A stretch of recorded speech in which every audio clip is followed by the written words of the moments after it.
Kami mohon perhatian hadirin. Acara Studium Generale akan segera dimulai.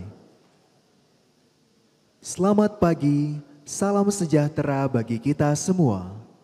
Pada hari ini, Rabu 8 Mei 2024, kita akan mengikuti Studium Generale bersama Direktur Idensos Densus 88 AT Polri, Brigadir Jenderal Polisi Arief Mahfudiharto SIKMH, dengan topik Strategi Penanggulangan Tindak Pidana Terorisme di Indonesia. Acara hari ini akan diawali dengan menyanyikan lagu kebangsaan Indonesia Raya. Hadirin dimohon berdiri.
Hadirin disilakan duduk kembali.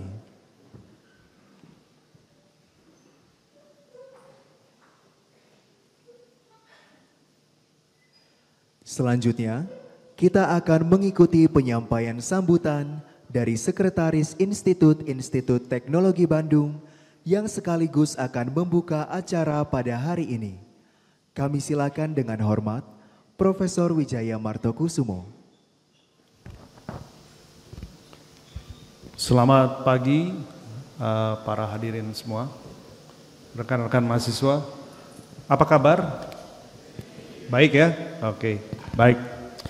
Assalamualaikum warahmatullahi wabarakatuh. Salam sejahtera, salam sehat buat kita semua. Sekali lagi kita bertemu lagi pada kesempatan yang berbahagia ini pada mata kuliah KU 4078. Studium Generale. Saya juga ingin menyapa mahasiswa di Cirebon, ya, kemudian mahasiswa yang ada di kampus ITB Jatinangor, ya, selamat bergabung. Pada hari ini kita akan mendengarkan suatu topik yang menurut saya cukup serius, tapi kita akan menyikapinya dengan dengan santai lah, ya. Jadi seperti itu. Pertama-tama saya ingin mengucapkan selamat datang atas nama Ibu Rektor, Profesor Reni Wirahadikusuma, Pak Brigjen, Pak Jenderal. Hari ini kita ada narasumber, beliau adalah Pak Jenderal Polisi Arief Mahfudiharto. Beliau ditemani oleh Pak AKBP Jim, selamat datang Pak, dan juga oleh Pak Ustadz Kiki. Selamat datang. Jadi hari ini kita formatnya agak spesial, ya. Jadi kita akan mendengarkan ceramah atau masukan ataupun insight dari Badan Penanggulangan Terorisme, ya. Jadi hari ini temanya cukup seru kalau menurut saya ya, strategi penanggulangan tindak pidana terorisme di Indonesia ya. Mungkin pertanyaannya, Pak Jenderal, masih ada terorisme di Indonesia Pak? Kalau ada seperti apa ya gitu ya. Nah, rekan-rekan mahasiswa, hari ini kita punya kesempatan berharga untuk mendengarkan masukan-masukan dari beliau-beliau ini ya. Jadi mereka-mereka ini, beliau-beliau ini sangat mumpuni di dalam bidangnya. Jadi ini kesempatan berharga, mohon kalian bisa memanfaatkan pertemuan yang mungkin singkat ini agar menjadi lebih bermakna ya. Saya ingin mengucapkan sekali lagi terima kasih kepada para narasumber yang telah menyediakan waktunya. Saya kira ini bagian dari tugas bapak-bapak sekalian. Tapi juga saya ingin mengucapkan seperti biasa, ini tim di sebelah kanan saya yang selalu setia mendampingi kegiatan Studium Generale. Saya juga mengucapkan terima kasih kepada Direktur Kemahasiswaan Pak Dr. Prastyo. Di sini juga ada sejumlah dosen dari pengampu mata kuliah, ada Pak Henry dan kawan-kawan. Terima kasih atas kehadirannya. Nah, dengan tidak berlama-lama lagi, dengan mengucapkan basmalah, saya buka kuliah ini. Maka harapannya adalah kita bisa menikmati bersama-sama. Terima kasih, mohon maaf atas segala kekurangan. Wassalamualaikum warahmatullahi wabarakatuh.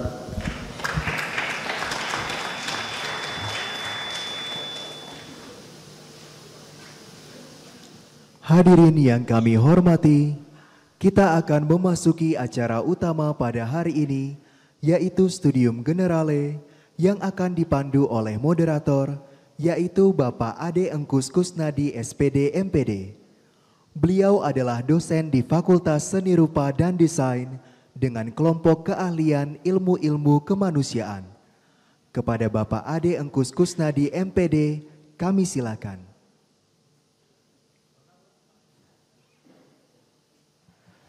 Terima kasih untuk pembawa acara. Saya mulai dengan ucapan Bismillahirrahmanirrahim. Assalamualaikum warahmatullahi wabarakatuh. Oh, ini masih lemes kelihatannya. Sekali lagi saya ulangi. Assalamualaikum warahmatullahi wabarakatuh.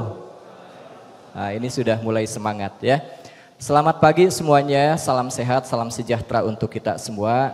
Terima kasih Prof. Wi atas kesempatan yang diberikan kepada saya untuk memandu kegiatan Studium Generale di pagi sampai menjelang siang hari nanti. Dan terima kasih juga kami sampaikan kepada Pak Brigjen Arif ini yang sudah berkenan untuk berbagi kepada teman-teman semuanya, mahasiswa baik itu yang hadir secara luring di ruangan Aula Barat ini, karena di luar sini ada yang hadir daring juga Pak Jenderal ya, ada yang hadir di Cirebon dan juga ada yang hadir secara daring di Jatinangor. Teman-teman sekalian, para mahasiswa, seperti yang disampaikan oleh Prof. Wi tadi, tema hari ini tema yang luar biasa, ya, tema yang menjadi isu global kelihatannya, karena setiap negara berkepentingan untuk menuntaskan persoalan ini, termasuk negara kita, termasuk institusi kita. Nah, bagaimana pendekatan yang bisa dilakukan dan lain sebagainya, nanti kita akan ulas lebih lanjut bersama dengan para pembicara kita. Karena spesial untuk hari ini ada 3 pembicara yang akan diberikan kesempatan untuk menyampaikan. Hari ini Studium Generale mengambil topik strategi penanggulangan tindak pidana terorisme di Indonesia dengan pembicara Bapak Brigjen Polisi Arif Mahfudiharto SIK MH. Beliau saat ini menjabat sebagai Direktur Identifikasi dan Sosial Detasemen Khusus 88 Anti Teror Kepolisian Republik Indonesia. Nah, kemudian bisa Anda simak semua, ini profil singkat beliau. Saya bacakan singkat saja Pak Jenderal, biar lebih efektif waktu kita. Pendidikan kepolisian dimulai dari Akpol tahun 1996 sampai Sespimti tahun 2020. Lalu pendidikan kepolisian juga, mohon maaf, riwayat kepangkatan. Nah, ini beliau dari tanggal 19 Desember 1996 berpangkat Ibda sampai saat ini berpangkat Brigjen Pol. Lalu terdapat beberapa tanda kehormatan, kelihatannya ini sebetulnya banyak, cuma beliau ini low profile ya, jadi yang dicantumkan hanya sebagian.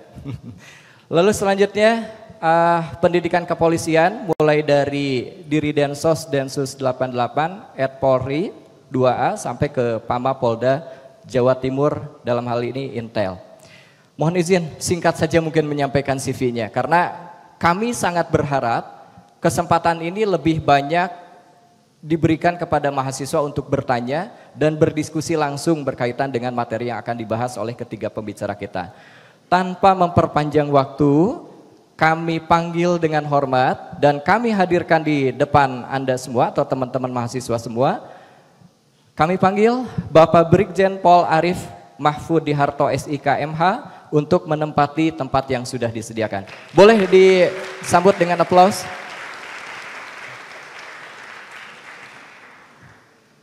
Mari Pak Jenderal. Baik, terima kasih sekali lagi kami ucapkan selamat datang dan haturkan terima kasih atas kesediaannya. Pak Jenderal, kelihatannya biar tidak berlama-lama kita, CV Pak Jenderal sudah dibacakan, sudah disampaikan dan teman-teman sudah tidak sabar juga kelihatannya ini untuk menyimak apa yang akan disampaikan oleh Pak Jenderal. Untuk itu, waktu dan kesempatan saya berikan untuk Pak Jenderal untuk penyampaian materinya. Silakan Pak. Boleh. Tapi mohon izin 15 menit mungkin ya, karena barangkali ini ada dua pembicara berikutnya. Terima kasih Pak Ade.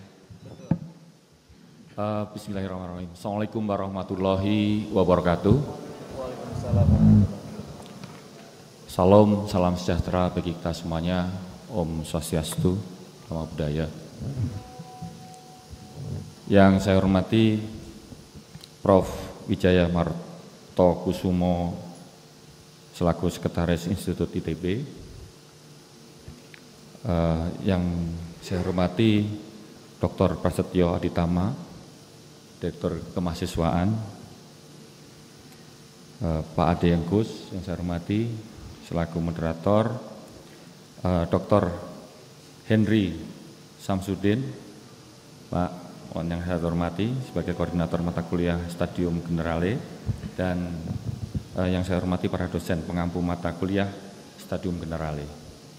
Dan yang saya cintai dan saya banggakan adik-adik mahasiswa ITB, baik yang ada secara offline dan online yang ada di Cirebon dan di Jatinangor.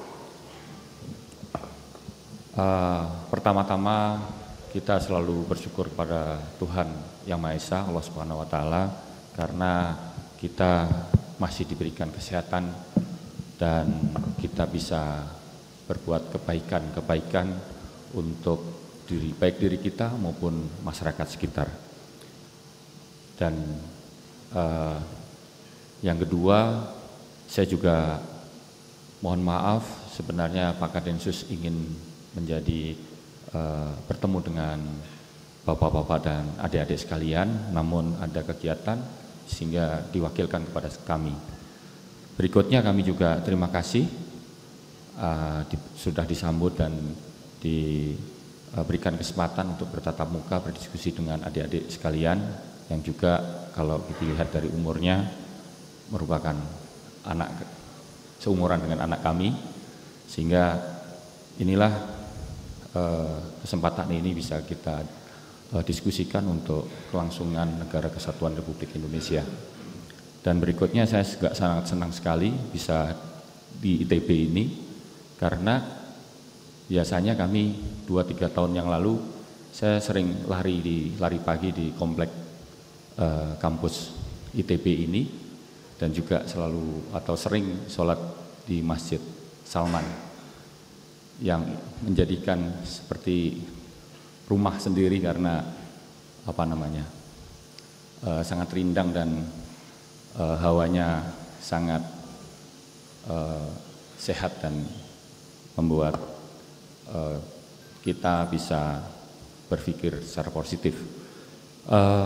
Terima kasih, dan saya sangat bangga kepada adik-adik sekalian yang tentunya kita bisa mewarisi dari alumni-alumni ITB yang menjadi tokoh bangsa, menjadi tokoh bangsa di negara kita sebagai pendiri negara Kesatuan Republik Indonesia, khususnya Bapak Insinyur Soekarno, mantan presiden atau presiden pertama Republik Indonesia, dan Pak Habibie yang juga sebagai wakil presiden dan presiden ketiga, dan masih banyak tokoh-tokoh bangsa kita. Tapi yang kita wajib toladani adalah jiwa-jiwa nasionalisme dari pendahulu-pendahulu kita.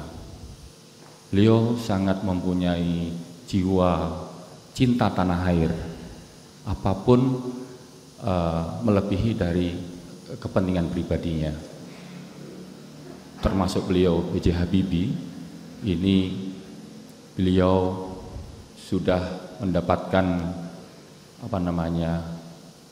tawaran pekerjaan yang sangat luar biasa di Jerman, dan juga ini juga kami tanamkan kepada anak saya yang saat ini juga kuliah di Jerman untuk selalu mensuri toladani atau menyontoh jiwa nasionalisme Pak Habibie ini.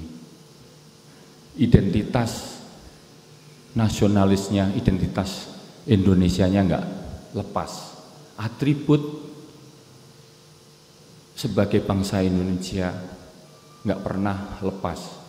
Atribut keyakinan tetap dibawa untuk hal yang positif. Itu yang selalu saya tanamkan kepada anak saya yang saat ini masih menjadi mahasiswa di S1 di Jerman, tepatnya di kota Darmstadt. Dan saya selalu tetap menjiwai Pancasila yang ada di perilakunya sehari-hari di Jerman. Sehingga saya pun sendiri juga menggunakan pada kesempatan ini menggunakan batik Pancasila. Saya menyempatkan untuk membeli untuk acara ini. Sebenarnya saya ingin menggunakan baju Densus 88 atau batik Owl atau burung hantu, tetapi ketika saya ingin membawakan bahwa inilah sebenarnya yang wajib kita toladani atau contoh dari alumni-alumni ITB yang membawa Indonesia seperti ini. Tidak gampang, tetapi ini sebenarnya sudah kita lakukan di di negara kita. Kita banyak mendapatkan contoh dari negara-negara yang gagal. Yang gagal ini karena perpecahan yang sekian lama dari perbedaan itu menjadi sumber perpecahan. Tetapi sampai saat ini kita masih bisa bersatu dalam wadah NKRI dan menjadi dalam jiwa Pancasilanya itu bukan itu keyakinan baru, tetapi itu adalah bentuk dari nilai-nilai luhur dari semua yang ada di ini saya sampaikan agak ini kita ini sebenarnya saya percaya adik-adik saya, anak-anak saya yang ada di hadapan saya ini bukan hanya berasal dari Bandung atau berasal dari suku Sunda saja. Saya sendiri yang ada di hadapan dari adik-adik saya ini, saya berasal dari Jawa Timur. Sedangkan mahasiswa yang ada di ITB ini mungkin dari Sabang sampai Merauke ada. Nih, jadi jumlah penduduk kita juga luar biasa, sangat luar biasa besarnya, terbentang dari Sabang sampai Merauke. Bahasa daerah kita juga banyak sekali, 715 bahasa daerah. Suku kita juga hampir 1340-an. agama yang kita anut di Indonesia, belum keyakinannya, itu 6 yang kita akui. Belum keyakinan terhadap Tuhan Yang Maha Esa. Beragam budaya. Sampai saat ini meskipun saya pernah dinas di daerah Jawa Barat, tadi disampaikan di CV, udah 6 tahun. Tetapi saya, ya alhamdulillah nggak bisa bahasa Sunda. Tetapi saya tahu persis adat istiadat di Sunda ini sangat halus sekali. Nah, inilah yang perlu kita junjung, bahwa di mana kita bermasyarakat perlu kita harus mempelajari adat istiadat atau hukum yang berkembang di masyarakat, norma-norma sosialnya. Nah, inilah keragaman-keragaman kita yang kalau tidak kita pelihara, yang akhirnya negara menjadikan negara gagal. Nah, ini Yaman, Suriah, Haiti, Irak, Venezuela ini yang kalau kita cek tidak seberagam kita, tetapi mereka tidak punya Pancasila, tidak mempunyai kristalisasi nilai-nilai luhur dari pendiri-pendiri atau nenek moyang kita. Nah, ini kalau kita tidak rawat akan seperti ini. Apakah mau negara kita yang sekarang ini kita, ya meskipun ada tindak pidana di mana-mana, baik itu straight crime atau yang lainnya, tetapi kita beragama juga, beribadah juga sangat nyaman, sangat ini. Dan ini kita sebenarnya bisa menjadi apa namanya ya, menjadi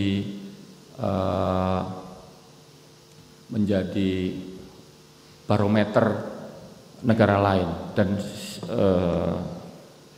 sistem apa namanya, kita juga dikatakan negara non-blok, jadi kita bebas untuk bersahabat dengan siapapun, dengan nilai-nilai, tentunya dengan nilai-nilai ke apa namanya, kemanusiaan.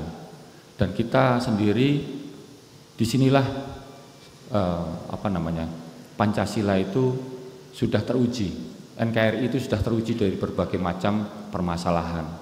Dari pasca kemerdekaan sudah banyak permasalahan yang kita diuji dengan perbedaan itu, sampai dengan adanya DITI, apa namanya, RMS, Republik Maluku Selatan, sampai dengan PKI, G30 PKI, dan tentunya saya pun tidak mengalami hal ini. Mungkin kakek atau orang tua kita ngalami, tetapi kita nggak pernah mengalami seperti itu. Tetapi ini sejarah nggak mungkin kita lupakan dan jangan sampai terjadi. Nah, demikian pula pasca reformasi, kerusuhan 98, kerusuhan horizontal antara warga suku Dayak dengan Madura yang ada di Sampit, ada permasalahan SARA, yaitu ada antara Kristen dan Islam ketika ada di Ambon dan Poso. Ini yang rugi adalah masyarakat kita sendiri. Tentunya perbedaan-perbedaan itu kalau kita bisa rangkum, kita bisa ini menjadi hal yang akan memajukan Indonesia. Jadi atribut-atribut itu ketika kita bersentuhan dengan atribut yang berbeda harus kita tanggalkan, apapun itu profesi kita. Saya sebagai polisi pun juga akan menanggalkan atribut-atribut itu untuk kemaslahatan dan kemajuan negara.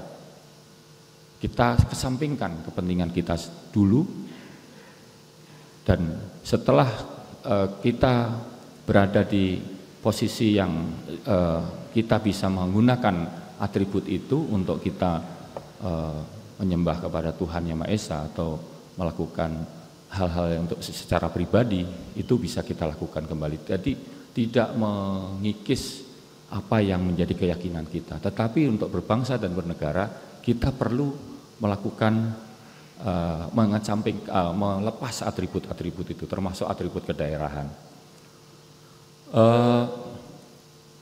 Inilah yang satu lagi di dalam Pancasila itu ada Bhinneka Tunggal Ika, berbeda-beda tetapi satu. Satunya apa ya? Satunya tujuan untuk menjadikan masyarakat Indonesia ini adil dan makmur. Saya kira pada masanya nanti adik-adik saya yang di depan ini, anak-anak saya yang di depan ini akan memimpin negara kita. Kami, Bapak termasuk Bapak-bapak dosen ini, pada waktunya ini adalah perputaran secara siklus kehidupan.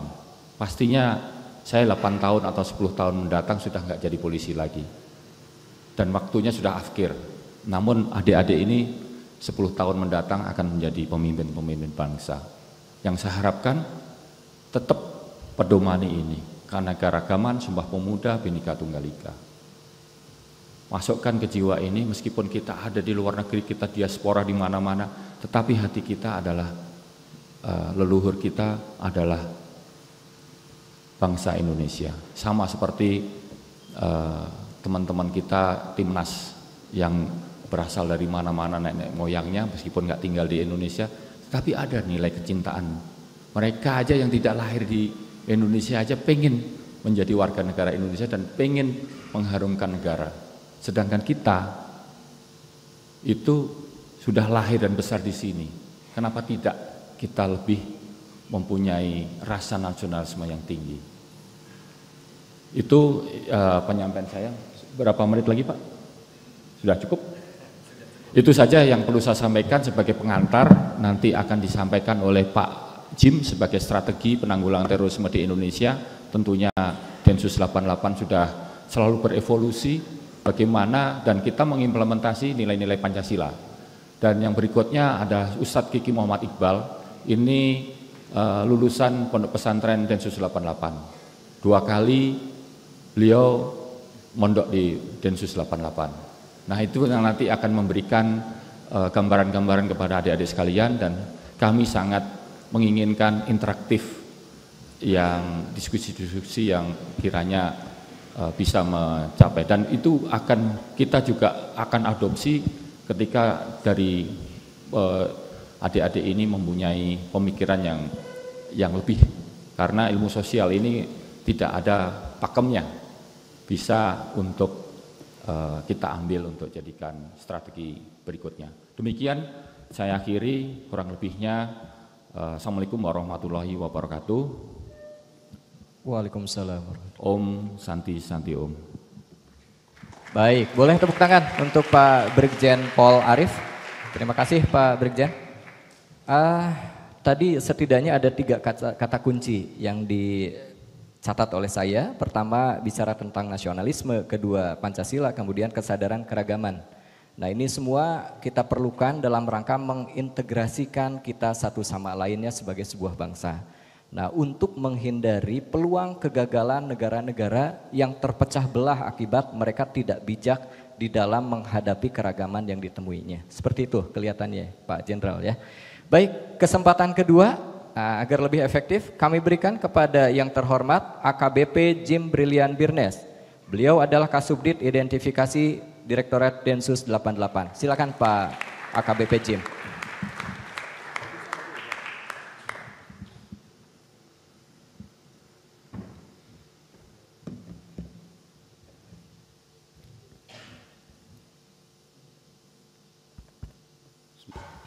Assalamualaikum warahmatullahi wabarakatuh.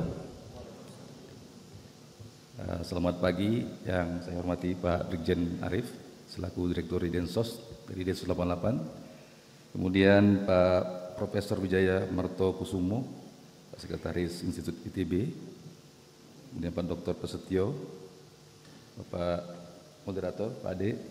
Kemudian Pak Henry Samsudin dan para dosen yang saya hormati, serta adik-adik mahasiswa yang saya banggakan di pagi hari yang cerah ini. Selamat pagi. Ini menunjukkan semangat di pagi hari ini. Saya terima kasih sekali Bapak Ibu sekalian, rekan-rekan dan adik-adik mahasiswa. Ya mungkin saya juga lebih dulu juga umurnya lahir duluan ya, sehingga saya lebih untuk bisa mengakrabkan diri, bisa memanggil dengan adik-adik ya. Nggak apa-apa ya. Jadi kita buat suasana lebih santai. Pagi hari ini mungkin saya pada intinya saja langsung untuk menghemat waktu sesuai dengan arahan Pak Moderator, Pak Ade. Kita masuk ke strategi terkait masalah penanggulangan terorisme di Indonesia.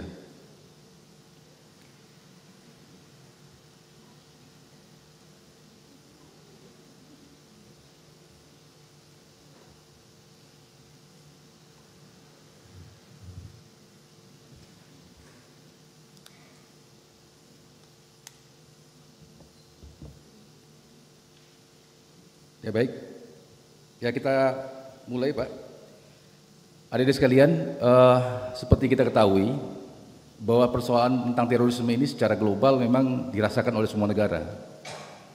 Ini sebuah fenomena yang bisa dikatakan global dan masing-masing negara harus menyikapi tantangan global ini, gitu, termasuk negara kita. Nah kalau di negara kita sendiri kita melihat di sini ada, mungkin bisa dilanjut slide ya, di sini ya.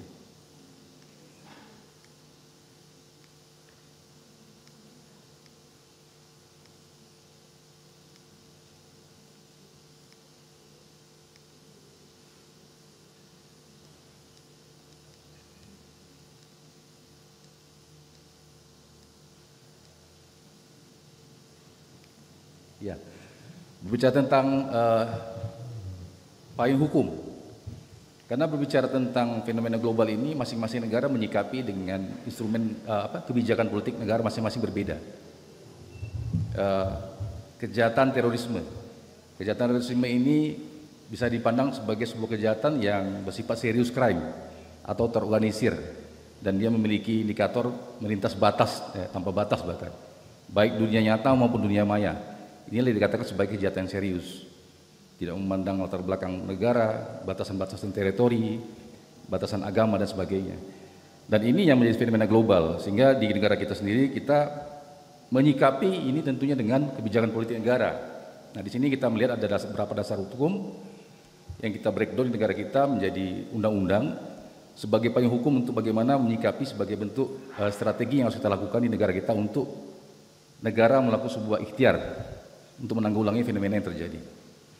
Ini ada undang-undang tentang terorisme, ya, lahir di undang-undang ini tahun 2003 sejak ada pasca bom Bali pertama. Jadi fenomena terorisme ada secara aksi, memang kita kenal mungkin sejarah ya. Kita berikan dari ada fenomena bom tahun pembajakan Waila tahun 81 ya, aksi-aksi ya secara timeline juga ada. Namun mungkin secara instrumen negara itu baru mengeluarkan Perpu 1 di tahun 2002 dan disahkan menjadi undang-undang di tahun 2003 menjadi Undang-Undang 15 tahun 2003 sebagai undang-undang tentang pemberantasan terorisme. Ya. Kemudian juga ada undang-undang revisinya yang sekarang kita gunakan, Undang-Undang 5 tahun 2018, kemudian ada PP 77 ya, tentang pencegahan dan perlindungan terhadap Agapkum. Kemudian ada rencana aksi nasional pencegahan ekstremisme. Ini adalah beberapa instrumen negara. Kemudian ini hubungan kerjasama antar luar negeri. Ini berkaitan tadi yang disampaikan sebagai fenomena global, dia serius crime dan terorganisir dan melintas batas. Ya, kita tentunya harus membangun kerjasama dengan seluruh kepolisian negara di belahan manapun. Nah, kita selalu membangun komunikasi yang baik untuk bagaimana melakukan upaya-upaya penanggulangan ya, terkait fenomena ini. Nah, ini adalah contoh-contoh yang terjadi di belahan dunia, ya. Artinya kita lepaskan, tanggalkan persoalan bahwa terorisme itu berangkat dari sebuah keyakinan atau sebuah agama.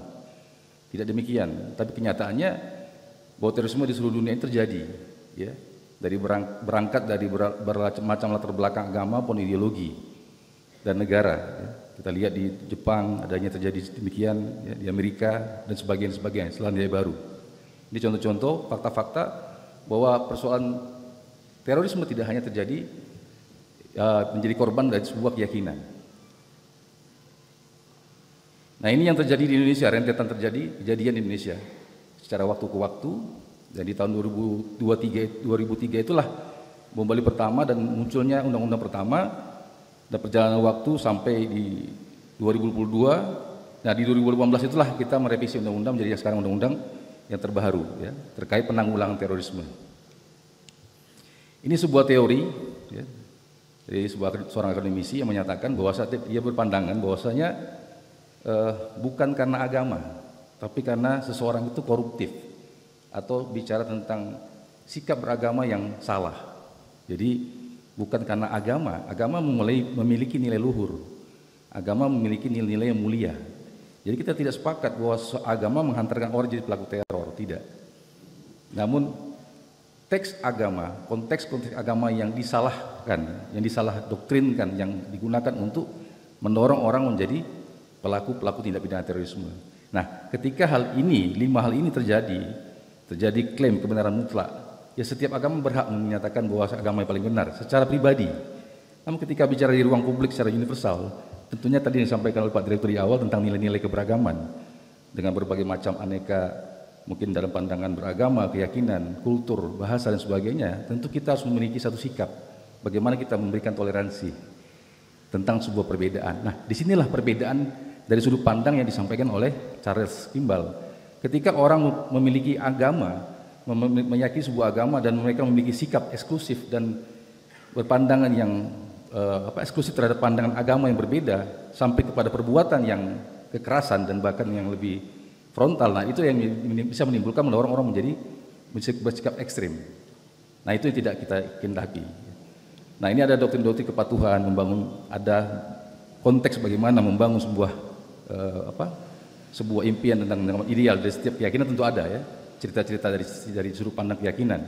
Kemudian pada akhirnya akan mencapai dengan tujuan dan menghalangi berbagai macam cara, sehingga akan pada akhirnya mendeklarasikan dengan adanya aksi-aksi, ya, dengan bahasa melegalkan dengan konteks-konteks keyakinan dengan cara-cara yang salah. Ini pandangan-pandangan beberapa pakar, ya, mungkin adik-adik sekalian bisa mencari menurut Robert Godin, kemudian Igor, ya, kemudian terkait masalah definisi terorisme secara ontologi, secara definisi tentunya, ya. Nah, dari setiap pandangan para ahli tentu berbeda-beda sudut pandangnya dan tidak ada kesepakatan yang sama tentang definisi ataupun secara ontologi tentang definisi terorisme. Dan di setiap negara juga berbeda-beda meratifikasi tentang bagaimana secara aksiologi tentunya bagaimana kemanfaatan tentang definisi tersebut dalam penanggulangan teror di masing-masing negara. Nah, Indonesia sendiri ya mengimplementasikan dengan hal ini. Ya, kita berangkat dari Undang-Undang 15 tahun 2003 dengan diksi pemberantasan terorisme, tindak pidana terorisme menjadi penanggulangan tindak pidana terorisme. Nah, ada dua hal yang signifikan di sini, di mana kita dulu lebih berpandangan lebih kepada hard approach, lebih kepada implementasi strategi dengan penegakan hukum semata. Jadi bagaimana orang dilakukan penyelidikan, kemudian dilakukan penegakan hukum, kemudian diproses dalam penyidikan dan dituntut, diadili. Sampai di situ. Tapi dengan adanya revisi di tahun 2018 ada perluasan dimensi di mana tidak hanya bicara tentang penegakan hukum, tapi juga negara melakukan upaya kesiapsiagaan nasional, membuat kesadaran dini dari setiap warga negara tentang bahayanya tindak pidana terorisme. Kemudian adanya pencegahan, upaya pencegahan secara masif dari semua lini untuk menyadarkan bahwa kita harus membuat sebuah resiliensi, daya tahan, ketahanan untuk bagaimana jangan sampai virus terhadap pemahaman atau ideologi terorisme ini berkembang di masyarakat. Ini harus kita cegah. Nah, kemudian adanya kontraradikal terhadap orang-orang, kelompok orang yang sudah terpapar, ini kita akan kita lakukan upaya bagaimana untuk mereduksi dari pemahaman tersebut. Nah, ini ada deradikalisasi. Nah, disinilah direktoratnya, kebetulan di sini direkturnya langsung beliau Pak Brigjen Arif yang berfungsi menjalankan fungsi deradikalisasi ini, di mana pasca penegakan hukum tidak hanya bersoal menghadapkan seorang pelaku di hadapan hukum, tapi kita juga melakukan upaya bagaimana menanggulangi seorang pelaku kejahatan juga dengan melakukan pendekatan kemanusiaan. Nah, disitulah nanti mungkin saya akan jelaskan lebih banyak di slide selanjutnya. Kemudian berkaitan dengan restorasi hak korban, berkaitan dengan hak pemulihan, kemudian psikologi, bantuan ganti rugi dan sebagainya, itu juga diberikan, dan kerjasama antar lembaga. Nah, ini yang kita lakukan di negara kita sekarang yang menjadi sebuah model yang komprehensif, berbicara dari hulu ke hilir, tidak hanya berbicara tentang penegakan hukum. Jadi berbicara tentang strategi penanggulangan terorisme di Indonesia tidak hanya melihat dari sisi penegakan hukum semata. Itulah berbeda mungkin sudut pandang penegakan hukum di Indonesia dari negara-negara lain. Itu bisa kita lihat perbandingannya nanti ya. Kemudian ini definisi terorisme di dalam undang-undang ya. Dalam undang-undang bisa dibaca di pasal 1 adalah unsur tindak pidana terorisme adalah segala bentuk perbuatan yang memenuhi unsur tindak pidana sesuai dengan ketentuan dalam Undang-Undang Nomor 5 Tahun 2018. Dan terorisme adalah perbuatan yang menggunakan kekerasan. Ada dua definisi, ada dua definisi yang secara umum ontologinya, dan kemudian menurut undang-undang merupakan sebuah tindak pidana terorisme di mana adalah wujud perbuatan, manifestasi. Jadi ketika bicara sebuah keyakinan atau sebuah ideologi teror, itu dalam konteks abstrak yang belum bisa dibingkai dalam sebuah konstruksi hukum. Nah, ketika dia sudah bermanifestasi dalam sebuah perbuatan, maka itu yang bisa dikenakan sebagai sanksi tindak pidana. Nah, ini tahapan seorang menjadi terorisme menurut Fathul Muqaddam. Kita kenal secara jenjang psikologi, ya. Tahapan-tahapannya di mana ada kondisi masyarakat, ya, dengan keberagaman tadi disampaikan di awal oleh Pak Direktur, di mana kita hidup berbangsa bernegara dengan berbagai macam latar belakang dan keadaan yang berbeda-beda, tentu penuh dengan dinamika, tarik menarik kepentingan dan sebagainya. Nah, disinilah yang bisa menimbulkan sebuah strain atau ketegangan di dalam interaksi sosial ini, yang bisa menimbulkan ketegangan yang ini yang bisa dimanfaatkan oleh kelompok-kelompok teror, ya. Dari sisi teori di sini, di mana tahapan ini akan bisa terjadi, bisa dilakukan, di mana ada tahapan orang mencari upaya untuk memperbaiki situasi dengan keadaan yang, ya, mungkin kita dengar ya, situasi kondisi hari ini terjadi banyak hal lah, ya, tentang keadaan sosial dan sebagainya. Itu bisa dijadikan sebuah trigger ataupun narasi untuk sebagai pemantik. Nah, memang kenyataan realitasnya ada, tapi kita sebagai orang beragama, sebagai orang yang bernegara, ya, tentunya punya cara menyikapi yang santun, punya cara menyikapi yang lebih komprehensif, lebih elegan, tidak dengan cara-cara yang mungkin lebih ekstrim. Nah, dalam tahapan-tahapan inilah yang tidak diinginkan secara tahapan staircase ini, sampai pada akhirnya mungkin muncul pada aksi terorisme. Nah, kemudian proses pembentukan identitas baru dalam proses menuju terorisme, ada proses pembentukan terorisme, adanya pemisahan kesadaran, ya, adanya doktrinisasi, kemudian adanya polarisasi dan eksklusivisme. Doktrin itu hanya menimbulkan eksklusivisme, sehingga dia akan timbul sampai menunjukkan sebuah identitas baru, diri ataupun kelompok dia sebagai superior. Nah, sampai kepada hal itu tentu akan ada tujuan yang akan dicapai untuk bagaimana dia melawan kepada hal yang lebih lemah. Nah, itu. Ini hubungan yang terbentuk dalam kelompok terorisme atau radikalisme berkaitan dengan patron klien, ya, interaksi sosial, di mana secara kaidah mungkin secara alami kita pelajari tentang sosial, ya, ilmu sosial, di mana ada patron dan klien, di mana ada tokoh dan di mana ada yang dipengaruhi. Nah, di sini juga hal ini juga ada dalam konteks jaringan, dalam konteks pergerakan-pergerakan dari kelompok-kelompok ini, di mana doktrin juga diberikan fatwa atau didoktrinisasi, dan bagaimana pergerakan itu diarahkan oleh seorang pemimpin. Nah, itu juga terjadi. Ada hubungan-hubungan. Nah, sehingga dalam hal ini juga negara harus melakukan upaya-upaya yang kita lakukan sebagai bentuk strategi kita untuk bagaimana memutus hal ini nantinya.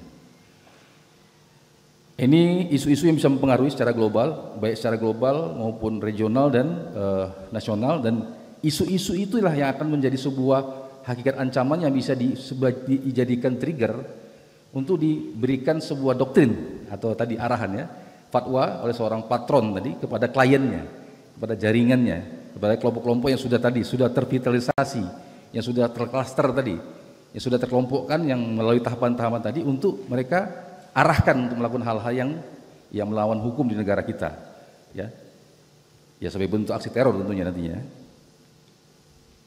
Nah, ini perkembangan jaringan yang ada di Indonesia secara umum, ya, baik yang dipengaruhi secara global maupun yang terbentuk dari perkembangan domestik, ya. Dari global itu ada dua patron yang sampai sekarang masih eksis. Ya, kita kenal dengan adanya kelompok Al-Qaeda secara global maupun ISIS, ya. Ini dua kelompok besar patron di global internasional yang masih untuk kelompok teror, ya. Sehingga dua hal ini mempengaruhi secara global pergerakan kelompok teror di semua negara, termasuk Indonesia. Dari dua hal ini mereka punya kepentingan berbeda dan doktrin yang berbeda. Ya, antara Al-Qaeda ini dua hal yang berbeda. Tapi mereka sama-sama menciptakan yang namanya situasi-situasi aksi-aksi terorisme. Nah, ini perkembangannya sampai kepada hal yang ada di Indonesia. Ini pola terorisme di Indonesia, ya, kita pahami ada yang terstruktur dan yang non struktur, ya. Terstruktur itu ya ada strukturalnya. Non struktur ini yang mungkin banyak ditemui sekarang ini. Ya dengan adanya kemajuan teknologi, ya, zaman industri 5.0, ya, atau teknologi 4.0, ya, ini sekarang ini adanya cyberspace, dunia atau ekosistem cyber, di mana cyber atau dunia maya ini sebagai sebuah ekosistem atau dunia tersendiri juga bagi kita hari ini, ya, mau tidak mau juga di situ terjadi rentan sebuah kejahatan. Nah, di sini non struktur yang sering terjadi, di mana pelaku-pelaku teror itu terdoktrinisasi dari hal-hal yang mudah didapatkan secara umum dan muncul sebagai pelaku teror yang kita kenal sebagai mungkin, ya, leaderless jihadis ataupun sebagai lone wolf. Dan contoh kasus banyak terjadi, dan itu yang kita juga berupaya bagaimana untuk membuat strategi-strategi jangan sampai ini ya terjadi di negara kita ya. Kemudian ini pola rekrutmen, radikalisme dan terorisme yang terjadi yang sering kita temui secara informal maupun informal. Ini ada hubungan informal dari sisi kekerabatan, kemudian ada pengajian, artinya ngaji tidak salah ya. Yang salah itu dengan siapa ngajinya, literasinya apa yang dipelajari, referensinya, kemudian metodologinya seperti apa, kemudian isi pengajiannya apa, dan ditujukan kepada hal apa, itu yang perlu diwaspadai. Karena kalau ngaji itu umum sifatnya, kita pun ngaji, itu memang sudah terjadi. Nah cuma ketika sudah berbicara tentang tokohnya adalah seorang tokoh kelompok teror, kemudian referensi yang digunakan juga referensi yang tidak umum, tidak lazim, dan memang referensi yang sudah dilarang. Ya, dari kelompok-kelompok pergerakan teror ini juga memang mereka mempunyai referensi-referensi yang khusus. Mereka memiliki buku-buku khusus yang memang didoktrinkan kepada yang sifatnya kepada kliennya, kepada jaringannya. Nah, hal-hal itu yang perlu diwaspadai. Artinya kita tidak perlu resistensi terhadap sebuah konteks pengajian, tapi yang perlu kita identifikasi tadi yang saya sampaikan, pengajian dengan siapa? Ya artinya kalau secara kaidah tentu ada kaidahnya secara agama yang perlu kita pahami. Nah, kemudian dalam media sosial, adanya internet, media cetak, sebagainya. Ini juga perlu kita waspadai, karena keterbukaan informasi ini juga bisa menjadi sebuah sarana yang mudah untuk bagaimana mereka melakukan rekrut ya. Ini juga banyak sekali ya link-link atau apa ya sekarang akun-akun Instagram, Facebook, Telegram dan sebagainya yang sifatnya tidak ada batasan dan tidak ada batasan ya baik ruang dan waktu maupun ya batasan-batasan usia dan sebagainya. Ya tidak ada filter ya, artinya semua orang bebas untuk bisa melakukan apa saja, mencari tahu apa saja. Nah disitulah pentingnya ada sebuah internalisasi nilai yang ada dalam diri kita yang disampaikan di awal tadi, sehingga kita punya kekuatan untuk bagaimana membuat daya tahan daripada pribadi kita, resiliensi, secara individu maupun kelompok. Kemudian ada buku dan tulisan, ya. Ini tadi yang saya sampaikan, referensi khusus dari kelompok-kelompok itu ada. Ya. Kemudian konflik yang dimanfaatkan untuk melakukan tindakan-tindakan teror, diangkat kepada hal yang lebih jauh lagi. Kemudian lingkungan, lapas, ya. Yang terkooptasi. Nah, lapas ini adalah sebuah sarana negara yang dibuat sebagai bentuk upaya negara untuk bagaimana melembagakan pemasyarakatan.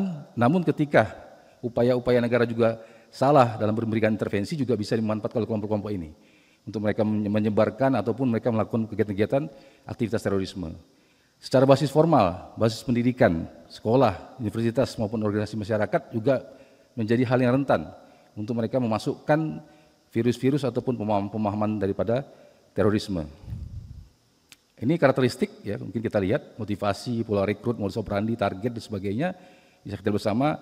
Motivasi itu rata-rata ya bagaimana tadi disampaikan untuk merubah ideologi Pancasila. Nah ini sebuah kesepakatan negara Pancasila ini. Jadi adik-adik nggak usah ragu lagi dengan ideologi bangsa. Ya, yang ada hari ini yang perlu kita tanamkan dalam diri kita adalah bagaimana kita mengamalkannya. Jadi bukan lagi mempertanyakan bagaimana konsep tersebut, nggak perlu ragu-ragu lagi. Apapun agama kita, apapun latar belakang suku kita, itu sudah kesepakatan final sebagai kita bernegara untuk mengikat kita bersama. Nah, tidak perlu disangsikan, tinggal bagaimana kita mempraktekkan, mengamalkan dalam kehidupan setiap langkah kita sehari-hari sebagai umat beragama apapun dan hidup di negara kita. Kemudian ini ada pola rekrut dan sebagainya ya, termasuk juga pendanaan. Nah, di mana kalau kita bicara tren sekarang mungkin aksi sudah agak menurun ya. Selain memang strategi yang berjalan juga dari beberapa mereka juga mungkin lebih melihat bagaimana membangun kekuatan. Nah, disinilah peran pendanaan. Ini perlu juga berhati-hati ketika ada fenomena-fenomena persoalan pendanaan terkait masalah fenomena sosial juga perlu kita lebih berhati-hati ya untuk mengidentifikasi apakah tepat sasaran untuk kita memberikan sebuah bantuan yang sifatnya lebih kepada dana sosial dan sebagainya. Nah ini strategi yang tadi saya sampaikan secara umum, ada penegakan hukum, nah, di sini ada disengagement dan radikalisasi dan pencegahan itu sendiri. Nah disengagement dan radikalisasi ini terjadi di dalam rutan, pra-adjudikasi sebelum dia dituntut di pengadilan dan post-adjudikasi yang ada di lapas ketika dia sudah divonis. Nah inilah intervensi-intervensi yang kita lakukan baik secara kemanusiaan, psikologi, baik ideologi, keagamaan apapun dia latar belakangnya dan sebagainya. Inilah kita juga membangun di sini kerjasama dengan berbagai macam pihak maupun akademisi untuk bersama-sama bekerjasama untuk melakukan penanggulangan. Jadi kami juga di sana di dalam upaya ini tidak bekerja sendiri, artinya bekerja sama membangun kerjasama dengan para ahli. Nah, mungkin ke depan juga dari adik-adik ada juga yang berkontribusi ke depannya, kita tidak tahu ke depannya nanti kan. bisa berkontribusi juga dalam hal ini untuk bisa sama-sama melakukan hal-hal yang bisa untuk berkontribusi dalam hal yang positif dalam penanggulangan ini. Nah, pencegahan lebih kepada hal yang lebih masif di masyarakat maupun di luar daripada orang-orang yang bermasalah dalam persoalan hukum. Ini untuk strategi pencegahan, kita juga upayakan yang mendukung terhadap kegiatan terorisme, baik dari ideologi, struktural, organisasi, kemudian perekrutan dari sumber daya manusianya, logistik, pendanaan, dan sebagainya, lingkungan yang mendukung daripada kegiatan itu, bagaimana kita upayakan untuk mereduksi dan mencegah jangan sampai mendukung daripada kegiatan terorisme. Nah, inilah salah satu upaya kita, memberikan penguatan-penguatan, nilai-nilai, dan pemahaman definisi dan sebagainya untuk bagaimana kita sama-sama membuat ketahanan bersama untuk mencegah daripada pemahaman terorisme ini. Ini strategi realisasi, sudah saya umum disampaikan juga, ada trust building, adanya pemutusan jaringan. Jadi kalau jaringan ini tidak diputuskan, khawatirnya mereka sama seperti kayak narkoba. Jadi ketika dia ditangkap, itu keluarganya kalau nggak diopenin, nanti keluarganya diopenin oleh jaringan, itu yang bahaya. Nah, sehingga kita juga harus hadir, memberikan kepastian untuk jangan sampai mereka juga terpapar ataupun direkrut oleh jaringan untuk memutus mata rantai di situ.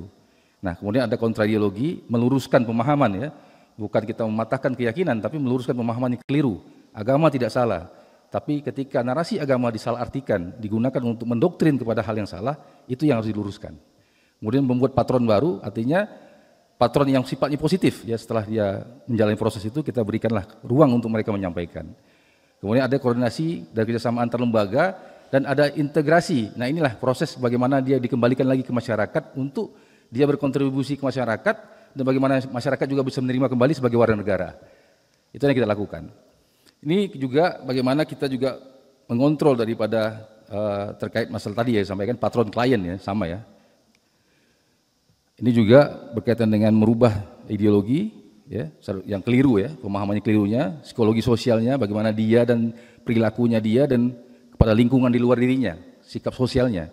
Dan bagaimana kesejahteraan, itu juga kita bagaimana punya harapan orang-orang ini juga punya kemandirian ke depannya. Jadi tidak hanya sebagai seorang yang mantan punya permasalahan hukum di masa lalu, tapi bagaimana juga punya kekuatan untuk ke depannya dia juga bisa mandiri dan menjadi warga negara yang bisa memberikan kontribusi yang bermanfaat. Nah, ini juga sebagai bentuk-bentuk kegiatan kita di dalam rutan, ya. Dan ini pada akhirnya ada yang kembali kepada pangkuan Ibu Pertiwi dengan menyatakan melepas baiat dari jaringannya dan menyatakan kesetiaan kembali kepada pangkuan Ibu Pertiwi dan siap berkontribusi yang memberikan hal-hal yang positif membangun bangsa ini bersama kita. Nah, ini tren kegiatan ya, artinya di 2000 kita bersyukur kepada Allah SWT di sejak 2022 sampai 2023 bisa dikatakan kita zero attack, Indonesia zero attack, tidak ada serangan. Ini bisa kita interpretasikan bukan semata-mata ya, satu memang anugerah, yang kedua bentuk daripada ikhtiar bangsa kita, negara kita yang melakukan upaya strategi yang tidak hanya pemberantasan dan melalui penegakan hukum, tapi juga ada upaya pencegahan dan deradikalisasi yang dilakukan bersama-sama. Nah, ini secara global terorisme index, Indonesia sudah turun ya, secara ancamannya turun kita. Dari tadi peringkat turun 7 poin di nomor 31 Pak. Bapak Ibu sekalian, adik-adik sekalian, 31 Indonesia itu ya, ranking 31 ya. Nah, itu skornya. Tadinya di 24, 7 poin turunnya. Nah, ini interpretasi ini menunjukkan bahwa ancaman bukan berarti tidak ada ya, artinya adanya penurunan. Ya, karena memang gambarannya di 2022 sampai 2023 memang zero attack ya. Itu kita pada syukuran yang kita harapkan ke depan tetap kita jaga. Ya, situasi kondisi yang tetap damai ini. Ini kesimpulannya, ya terorisme merupakan ancaman nyata bagi kehidupan dan keberlangsungan negara dan dalam mewujudkan cita-cita yang harus kita tangani secara maksimal dan komprehensif. Kemudian peran aktif dan kerjasama bagi komponen bangsa dibutuhkan dalam upaya penanggulangan teror yang bertentangan dengan ideologi negara Indonesia.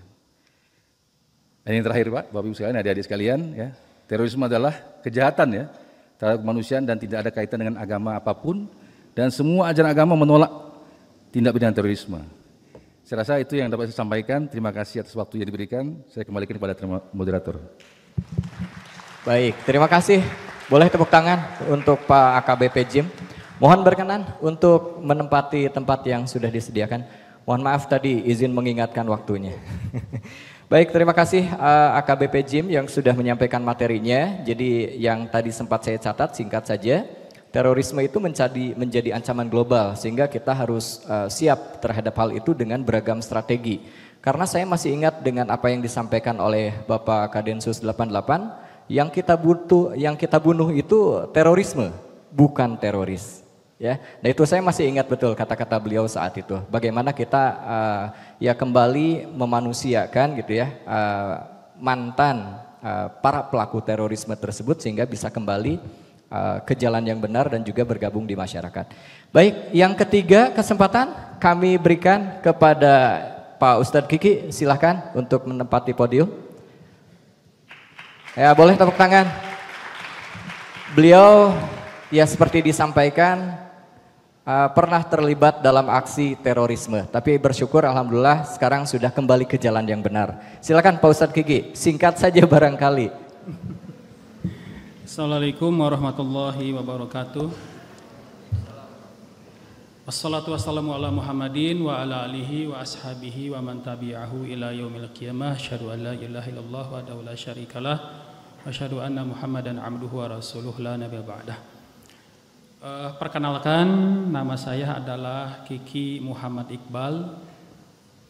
Sebenarnya saya juga pernah ke sini juga ketika akhir-akhir awal-awal tahun 2023 lah, pernah diundang ke sini juga menjadi narasumber. Waktu itu bersama dengan Pak Kadensus, Pak Martinus, bersama dengan tim. Alhamdulillah sekarang diundang kembali untuk menjadi narasumber di hadapan para mahasiswa Institut Teknologi Bandung.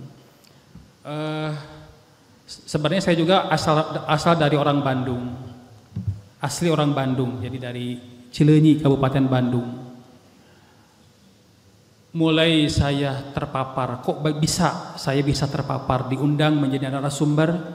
Saya ini awalnya radikal, awalnya intoleransi, tidak bersikap toleran kepada orang, tidak menghargai perbedaan orang, selalu menyalahkan orang lain, lalu menjadi radikal karena menginginkan suatu tujuan, ingin menegakkan, ya tanda kutip ingin menegakkan syariat Islam tapi dengan cara radikal, sehingga menjadi kepada unsur teroris.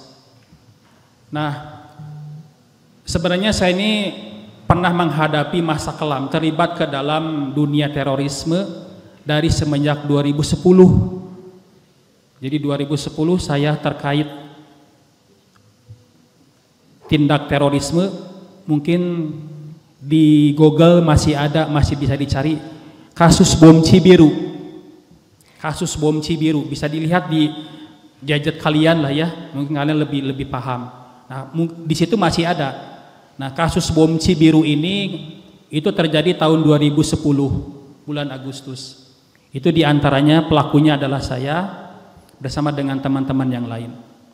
Saya diponis, waktu itu diponis oleh kehakiman, diponis 6 tahun, menjalani hukuman 5 tahun di Lapas Nusa Kambangan, Cilacap, Jawa Tengah. Tapi takdir, namanya takdir jelek itu masih menghantui saya. Tepatnya ketika saya 2015 bebas dari Lapas Nusa Kambangan, saya masih terkait dengan organisasi teroris. Waktu itu saya bergabung dengan Jamaah ISIS. Jamaah ISIS. Waktu itu lagi tren-trennya 2014. Saya berbaiat langsung kepada pimpinan ISIS dunia, Abu Bakar al-Baghdadi, ya, yang waktu itu dia mengumandangkan sebagai pimpinan khalifah lah ya, khalifahnya kaum muslimin, versi mereka gitu ya. Hanya saya bergabung dengan ISIS. 2017 saya masih di luar, waktu itu tertangkap lagi. Jadi 2015 saya bebas, dari 2010 sampai 2015. 1 tahun 10 bulan di luar, ketangkap lagi 2017 terkait jaringan ISIS JAD, Jamaah Ansarud Daulah, di Indonesia. Waktu itu saya ada keterkaitan dengan kejadian waktu itu kasus bom Kampung Melayu. Nah, bisa kalian searching sih nama saya, bisa dilihat profil saya bagaimana gitu, Kiki Muhammad Iqbal. Nanti ada di situ yang pakai baju oranye, baju tahanan ada gitu ya. Bisa dilihat lah, bisa dilihat profil itu bagaimana perjalanan saya dari radikal terus bisa menjadi berubah, bisa bergabung bersama dengan mitra, menjadi mitra Densus 88 ketika saya 2020 sewaktu masih ditahan yang kasus kedua yang kasus kedua ini 2020 saya bisa mengambil pelajaran ketika selama di dalam penjara. Saya banyak merenung, banyak mengevaluasi selama ini pemahaman saya ini banyak penyimpangannya, termasuk kawan-kawan saya, teman-teman saya yang masih terpapar pemahaman radikal terorisme. Waktu itu di Pasir Putih saja, di Lapas Nusa Kambangan, Pasir Putih High Risk, itu ada sekitar 500 napi terorisme. Coba, satu lapas di Lapas Pasir Putih Nusa Kambangan ada sekitar 500-an. Tapi kalau sekarang sudah mulai berkurang ya, karena pemahaman sekarang sudah mulai berubah, sudah mulai bisa diradikalisasi. Dulu zaman saya itu masih radikal, susah diatur, ya, saling mengkafir-kafirkan. Jadi intinya bahwasanya pemahaman ISIS atau dengan kata lain Jamaah Ansor Daulah, kalau di Indonesia dengan nama lain Jamaah Ansor Daulah, itu sekarang masih eksis, bahkan di Bandung juga masih ada. Tetapi pola-pola mereka itu berubah. Yang dulu zaman saya itu 2015 sampai 2020 itu masif. Banyak amaliyah, maksudnya aksi-aksi yang dilakukan oleh mereka, baik perorangan maupun kelompok. Nah, termasuk di Bandung. Terakhir di Bandung di bom bunuh diri yang dilakukan di Polsek Astana Anyar. Itu ex napiter, bekas narapidana kasus terorisme. Cuma dia orang ini tidak mau ikut program deradikalisasi. Jadi masih keras, keluar dari lapas high risk. Tidak NKRI, tidak ikut program, ketika di luar balas dendam. Makanya tadi yang disebutkan tadi oleh Pak Jim tadi, JAD ini ada dua organisasi, ada yang terstruktur dengan yang tidak terstruktur. Nah, yang tidak struktur ini yang sering melakukan aksi-aksi sendirian, lone wolf atau Za'bu Munfarid, sebutnya serigala sendirian, main sendiri. Kita tidak tahu orang ini pelaku teroris, masuk mall, ada di jalanan meledakkan diri bawa ransel. Nah, ini bahaya. Nah, kita tidak bisa mendeteksi ini, susah. Bahkan aparat kepolisian juga yang waktu kasus kejadian Kapolsek Astana Anyar tidak menyangka orangnya, padahal sebelumnya dia sudah pernah diundang oleh tim Densus dari BNPT, tapi orangnya lewat saja, pura-pura gitu, ya. Padahal kita sudah berbaik hati, sudah mendekati dia, tapi dianya menghindar. Nah, artinya di sini bahwasanya masih ada pemahaman JAD yang ada di Indonesia, khususnya di Bandung masih banyak. Tetapi pola-pola mereka itu berubah, yang asalnya dari melakukan aksi-aksi teror, baik bom bunuh diri atau penembakan dan sebagainya. Sekarang metodenya dengan rekrutmen, kaderisasi. Ini hati-hati bagi mahasiswa ITB yang sudah tingkat berapa? Tingkat 3 dan 4 ya. Hati-hati, rawan sekali. Di antara yang menjadi sasaran atau target radikalisasi adalah pertama pelajar. Karena saya juga terpapar oleh pemahaman radikal ini adalah ketika sedang sekolah, ketika masih sekolah SMA kelas 2. Saya waktu itu masuk pemahaman NII, Negara Islam Indonesia. Setelah itu, setelah saya keluar, saya lulus dari Universitas Islam Bandung, Unisba, Jalan Taman Sari. Saya keluar tahun 2002, masuk tahun 97. Itu masih terpapar masih terpapar oleh pemahaman salafi jihadi. Ya, nah itu. Terus ketika itu saya setelah dari situ saya bergabung dengan Jamaah Ansor Tauhid, JAT, pimpinan Ustadz Abu Bakar Ba'asyir. Terakhir saya bergabung dengan ISIS, dengan JAD. Nah, artinya bahwasanya yang jadi sasaran empuk itu adalah orang-orang terpelajar. Lah kenapa? Karena orang terpelajar itu orang-orang yang kritis. Orang-orang yang sangat kritis. Bahkan doktrin-doktrin yang ditanamkan oleh mereka adalah pemahaman-pemahaman yang masuk di akal. Ya, yang masuk di akal. Ya, mungkin kalian pernah ketemu dengan para pakar-pakar pergerakan seperti Ken Setiawan gitu kan, atau dengan siapa-siapa itu, mereka punya cara-cara mendoktrin. Bahkan doktrin itu bisa masuk kepada orang-orang yang sekelas terpelajar, bahkan yang sudah kerja di BUMN, bekerja di Dirut Pertamina, itu banyak yang terkontaminasi dengan pemahaman radikal ini. Jadi yang terpapar oleh pemahaman radikal ini bukan orang-orang yang ece-ece, gitu ya, bukan orang-orang yang biasa-biasa, tapi justru orang-orang yang terpelajar pendidikan. Ya, ini harus hati-hati, makanya harus dibekali. Yang pertama dibekali dengan ilmu, ya, dengan ilmu. Makanya saya kenapa sampai terbuka wawasan, sampai 2 kali masuk penjara. Yang kedua ini mulai terbuka wawasan. Saya mulai membuka diri yang asalnya tertutup, eksklusif, membuka diri, mau berdialog dengan orang-orang. Nah, mau tukar informasi, mau tukar perbedaan. Karena dulu waktu kita terpapar radikal tidak mau menghormati perbedaan. Nah, ketika kita introspeksi diri, barulah mau membuka diri, bertanya dengan orang-orang yang lebih ilmunya lebih di atas, ya, dengan para kiai, dengan para ulama yang lebih paham tentang masalah agama. Diskusi. Yang kedua, kita selain kita mau berdialog dengan orang-orang, membuka diri, yang kedua ya kita di sini membangun kesadaran, mau introspeksi diri. Selama ini perjuangan yang dilakukan oleh teman-teman saya itu tidak membuahkan hasil. Justru hasil yang diraih adalah apa? Kerusakan, teror di mana-mana, kerugian, menimbulkan rasa takut yang luar biasa kepada orang-orang. Satu, yang kedua menimbulkan fitnah yang besar kepada kaum muslimin. Kaum muslimin yang ingin beribadah dengan leluasa itu jadi terhambat.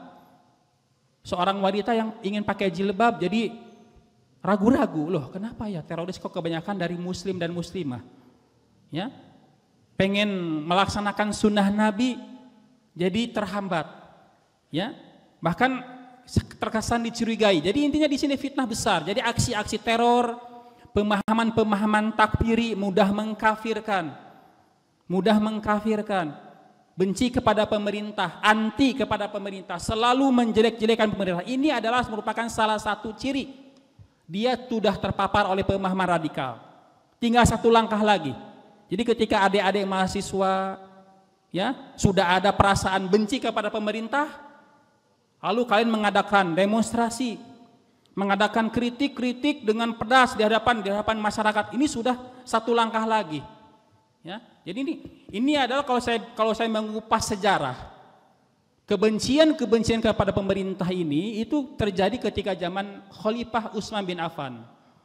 Kaum muslimin tidak puas dengan kebijakan Utsman bin Affan, dituduh tidak adil, nepotisme. Akhirnya mereka melakukan demonstrasi sampai terjadi pembunuhan kepada Khalifah Utsman bin Affan.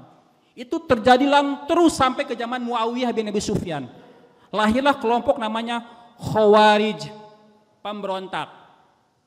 Nah, pemahaman Khawarij ini atau golongan Khawarij ini golongan yang suka mengkafirkan sesama muslim yang berbeda paham dengan dia. Dia anti pemerintah. Dia tidak mau mengikuti pemahaman kelompok lainnya, tidak mau terbuka. Pokoknya semua orang-orang yang berbeda paham dengan dia kafir. Bukan maksiat lagi, kafir. Murtad. Artinya kalau kafir murtad, halal dibunuh. Halal hartanya diambil. Makanya terjadi sekarang kan aksi-aksi dari jamaah Islamiyah sampai ke ISIS. Mereka adalah pewarisnya pemahaman Khawarij yang suka gampang mengkafirkan. Dari gampang mengkafirkan mereka langsung menghalalkan darah dan hartanya. Sehingga mereka melakukan aksi-aksi teror di mana-mana. Siapa saja yang tidak mau mengikuti pemahamannya, tidak mau berbaiat, tidak mau mengambil sumpah kepada pemimpinnya, dicap kafir. Termasuk pemimpinnya, pemimpin negara togut. Istilahnya togut. Togut itu setan atau berhala. Itu ada 5 penjabarannya sebenarnya. Ya, jadi pemimpin itu adalah togut. Hukum juga togut. Yang pemimpin yang tidak menjalankan hukum Islam togut. Hukum bukan hukum Islam togut. Jadi begitu. Jadi siapa yang ditogutkan wajib diperangi, termasuk orang-orang yang tidak anti kepada pemerintah, yang masih loyal kepada pemerintah dikafirkan. Nah, artinya mereka memahami bahwasanya Islam yang benar itu menurut versi mereka, bukan versi kebanyakan kaum muslimin seluruhnya. Artinya bahwasanya pemahaman-pemahaman ini tidak mewakili umat Islam seluruhnya. Tetapi itu hanya segelintir oknum-oknum yang mengatasnamakan Islam. Walaupun memang ada sebagian dari konspirasi sengaja yang ingin mengkambing hitamkan orang Islam. Tetapi memang ini terjadi. Bukan hanya sekadar konspirasi, tetapi betul-betul pemahaman. Saya melihat langsung. Saya terpapar pemahaman ISIS dari 2017. Dari 2014 sampai saya 2020. Itu semua berangkat dari pemahaman. Pak Ustadz Kiki, mohon maaf waktunya barangkali disesuaikan. Jadi kesimpulan, titik balik setelah saya melalang buana dari pemahaman radikal ini, akhirnya saya berevaluasi dan akhirnya saya pun bertobat dari pemahaman radikal ini. Dan alhamdulillah saya pun bertobat dari pemahaman dengan mengambil Ikra NKRI ketika di lapas Nusa Kambangan. Dan sampai sekarang alhamdulillah saya menjadi mitra Densus 88 untuk deradikalisasi. Saya sering mengisi kajian-kajian, bahkan mengisi acara Zoom di lapas Cikeas khusus napi teroris. Jadi berdialog menderadikalisasi mereka, bahkan saya sudah membuat buku untuk menanggulangi pemahaman terus bagaimana cara penanggulangannya, pemahaman mereka sampai di mana. Saya sudah membuat buku sebanyak buku tiga buku, bahkan sekarang sedang menerjemahkan buku, ya. Ya, jadi inilah sebagai timbal balik saya juga apresiasi saya juga keikutsertaan saya dengan pemerintah untuk bisa menderadikalisasi kawan-kawan saya supaya mereka bisa kembali lagi kepada pangkuan Ibu Pertiwi, Negara Kesatuan Republik Indonesia. Itu saja dari saya, mudah-mudahan ada manfaatnya. Wabillahi taufiq wal hidayah. Assalamualaikum warahmatullahi wabarakatuh. Waalaikumsalam warahmatullahi wabarakatuh. Disilakan menempati tempat yang sudah disiapkan. Terima kasih, ini mohon maaf sedang bersemangat tapi waktunya kita terbatas ya. Baik teman-teman sekalian, sekarang tiba saatnya untuk sesi diskusi ya. Anda semua dengan para pembicara kita yang luar biasa di pagi hari ini. Saya berikan kesempatan 2 orang yang berada di Albar. 1, 2. Oke, silakan Mas. Boleh mendekati mikrofon langsung. Sebutkan nama, NIM, inti pertanyaan dan ditujukan kepada siapa? Baik, selamat pagi menjelang siang Pak. Jadi nama saya Franciscus Safres Jaman sebenarnya saya mahasiswa exchange ya, dari Makassar, Sulawesi Selatan. Jadi saya ada pengalaman juga mengenai teroris ini. Jadi waktu itu tahun 2021, tepatnya di Gereja Katedral Makassar, saya sedang ibadah tapi lagi ada kasus juga di situ yang bom bunuh diri, pasti Bapak tahu juga. Nah, yang mau saya tanyakan adalah bagaimana kolaborasi yang kepolisian jalin di negara Indonesia dengan kepolisian internasional untuk menanggulangi pencegahan aliran-aliran sesat yang seperti ini yang mendoktrin masyarakat Indonesia sehingga menjadi penyimpangan aliran yang sebenarnya agama itu mengajarkan hal yang positif tapi disalahartikan bagi sebagian orang-orang yang terdoktrin mungkin asalnya dari luar negeri membawa alirannya itu ke dalam negeri. Seperti itu Pak. Terima kasih. Baik, boleh tepuk tangan untuk Mas Francis ya. Ini peserta PMM ya? Betul, oke terima kasih. Jadi inti pertanyaannya, ditujukan kepada siapa tadi? Pak Brigjen Pol Arif. Oke, Pak Brigjen barangkali bisa direspon langsung ya. Makasih, pertanyaan yang sangat bagus dari adik kita Franciscus dari Makassar ya. Bagaimana kolaborasi antara kita dengan counterpart kita dari luar negeri, khususnya juga kita semua menjalin, termasuk Arab Saudi, termasuk semua aparat penegak hukum dari negara lain. Kita karena itu merupakan secara global mempunyai masalah yang sama. Tidak ada satu negara pun yang luput dari ancaman terorisme.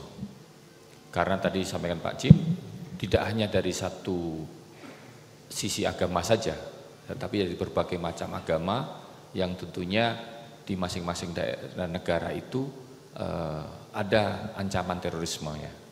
Nah, bagaimana cara menanggulanginya? Yang tadi disampaikan juga oleh Pak Jim, ada kontra radikal, kontra ideologi yang tentunya kalau kita mayoritas Muslim yang tentunya juga kita dirugikan oleh pemahaman yang salah oleh saudara-saudara kita yang terpapar radikal terorisme dari pemahaman yang salah dari ajaran Islam itu, sehingga kita juga melakukan diskusi-diskusi dengan negara-negara Islam termasuk Arab Saudi sendiri untuk mengcounter, melakukan kontra narasi untuk lakukan pencegahan.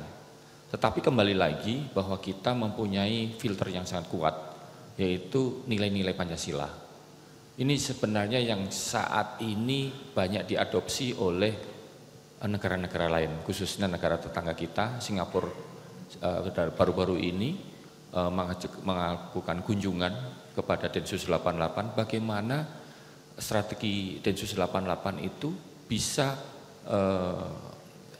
zero attack itu tidak tiba-tiba. Tahun 2023 yang lalu kita alhamdulillah tidak ada aksi terorisme satupun.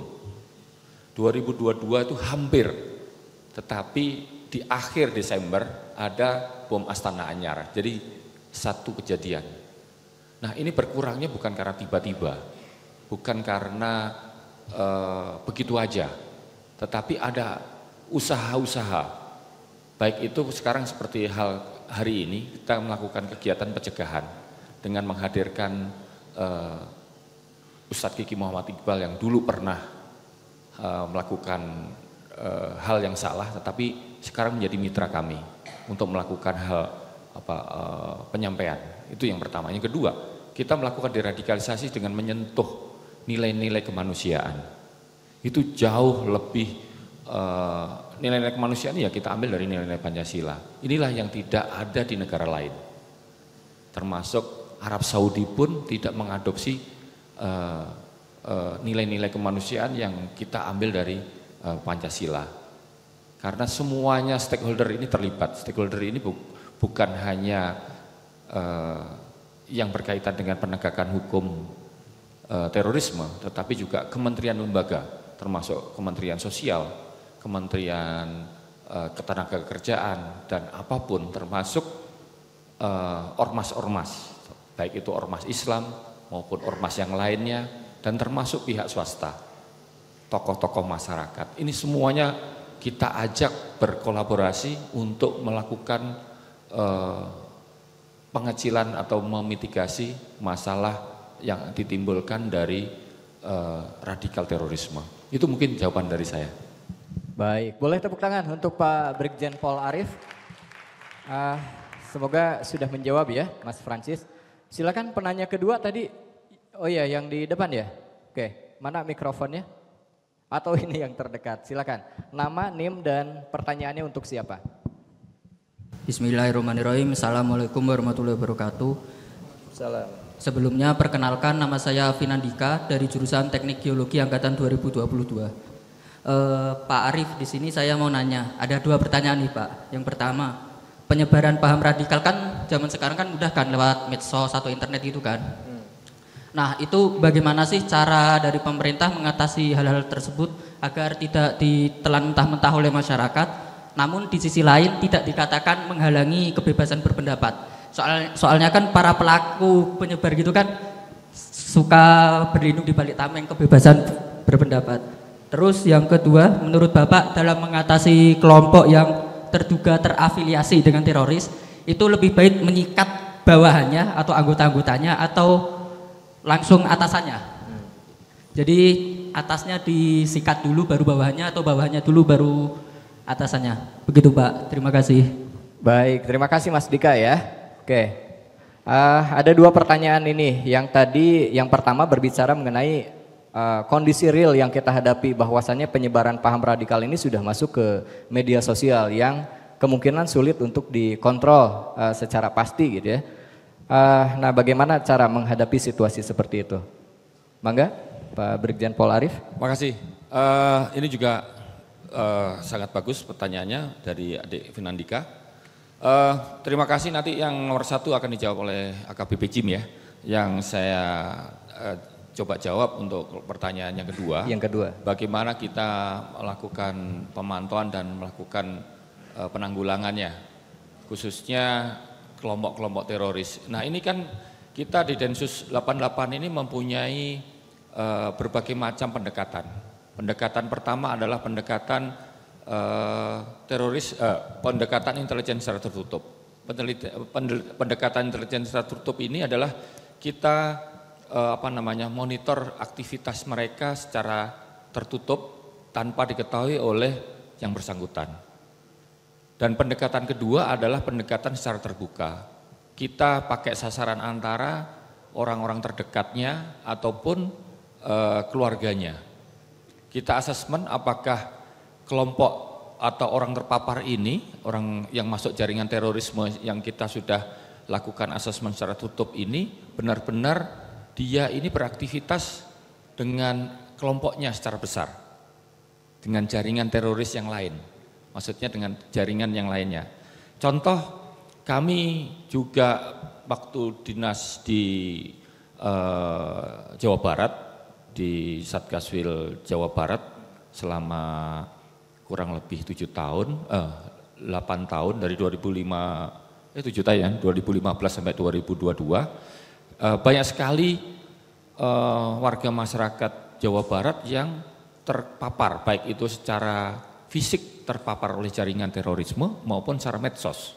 Nah, ketika kita sudah mengasesmen secara intelijen tertutup dan kita juga mengasesmen di masyarakatnya bahwa mereka itu terkait atau tidak, kita bisa melakukan pendekatan, baik itu pendekatan secara penegakan hukum maupun kegiatan penyadaran. Contoh, ada di 2 contoh yang saya sampaikan.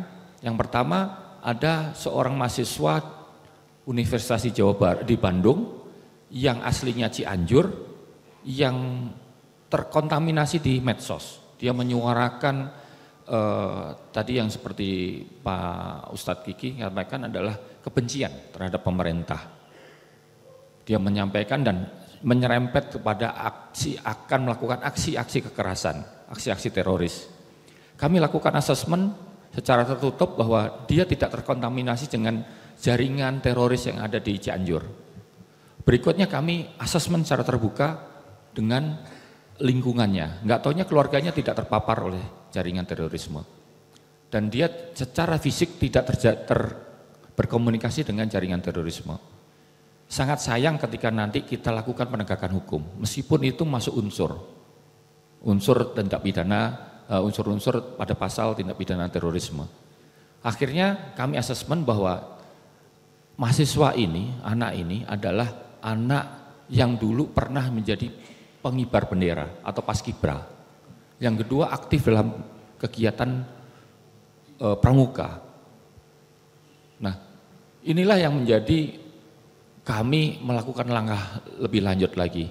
Akhirnya saya minta kepada perwira saya yang ada di Jawa Barat untuk melakukan pendekatan kepada keluarganya maupun pendekatan kepada anaknya. Nah, ini akhirnya menyadarkan bahwa dia salah dalam berpandangan menyalahkan pemerintah. Itu yang pertama. Yang kedua adalah ketika ada jaringan yang ya mungkin dulu tergabung dalam kelompoknya pengajian Ustadz Kiki ya, atau kelompoknya dapur yatim yang Ustadz Soleh di depan rumahnya kalau nggak salah di lingkungan Hotel Trans. Itu dia sangat berpandangan seperti beliau sebelum sadar, berpandangan ISIS, keras sekali. Tetapi ada kesempatan yang bisa kita pakai pendekatan yang dia masih mempunyai rasa hormat dengan guru agama di lingkungannya. Sehingga kami memanfaatkan rasa hormat kepada gurunya itu, kita lakukan asesmen. Nggak taunya kita dialog dengan guru agamanya itu, di lingkungan itu bahwa dia membutuhkan modal usaha untuk jual gorengan. Sehingga saya titipkan modal itu nggak seberapa banyak, hanya untuk modalnya saja, dia tersebut berapa juta saja, nggak sampai puluhan, sehingga kita titipkan dana itu ke guru itu. Kalau kita langsung ke yang bersangkutan pasti ada resistensi, sehingga kita titipkan, sehingga si anak ini tidak lagi berpikiran keras lagi, karena dia fokus kepada apa yang dia niatkan untuk mencari nafkah. Nah, inilah yang tadi saya katakan bahwa kemiskinan, kebodohan ini juga menjadi segmen atau pasarnya radikalisasi. Nah, juga strateginya tidak hanya dihantam di atas atau dihantam di bawah, tetapi harus dilihat dari kasus per kasus. Jadi kepandaian kami, kecerdasan kita Densus 88 itu untuk melihat tidak semuanya sama. Jadi termasuk strategi penyadaran seperti beliau ini juga kita harus asesmen tidak sama. Jadi saya sampaikan tadi, ilmu sosial ini tidak satu obat, tetapi berbagai macam pendekatan. Demikian mungkin jawaban saya. Selanjutnya Pak Jim. Baik.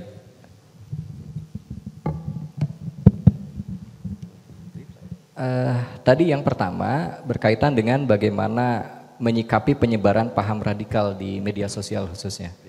Dihadapkan pada ya tadi kebebasan berekspresi ya, pembenarannya seperti itu. Baik, terima kasih pertanyaan yang baik sekali dari adik kita ya, Mas Finandika ya. Ya, bagaimana negara melakukan penanggulangan, tentunya dihadapi dengan kebebasan berpendapat ya dalam dunia nyata maupun dunia maya. Ini terkait dengan dunia maya ya. Ya artinya negara tidak membatasi dalam hal kita menyampaikan kebebasan berpendapat selama dalam koridor, kan itu. Nah yang dilarang oleh undang-undang ini kan yang melampaui batas. Ada batasan-batasan perbuatan yang melanggar hukum. Perbuatan selama tidak melanggar hukum itu tidak dibatasi. Tapi ketika perbuatan sudah melampaui batas-batas yang dibatasi oleh hukum, itu dikatakan perbuatan melawan hukum. Nah itu yang dibatasi. Nah, untuk bagaimana negara melakukan strategi itu tentu banyak hal. Baik secara strategis, di tataran strategis melalui hal yang lebih jauh, ya tentunya bagaimana pengendalian secara sistem ya kan gitu. Ini kan berkaitan dunia global, ya, keterbukaan informasi, tentu nggak semudah itu kita melakukan upaya-upaya yang memborderless sebuah negara gitu ya. Ini kan platform ini kan ada di luar gitu.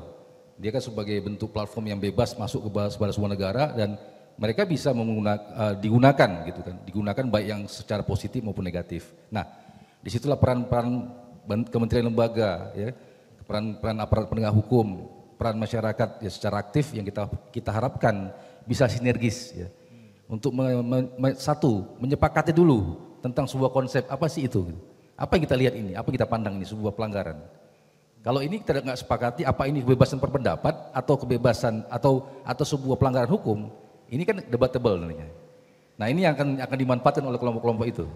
Nah disinilah harus kita butuhkan sebuah persamaan persepsi untuk bagaimana kita melihat ini apakah sebuah kebebasan berpendapat yang disampaikan ataukah ini sebuah pelanggaran hukum, terlebih berkaitan dengan radikalisme, kan begitu ya.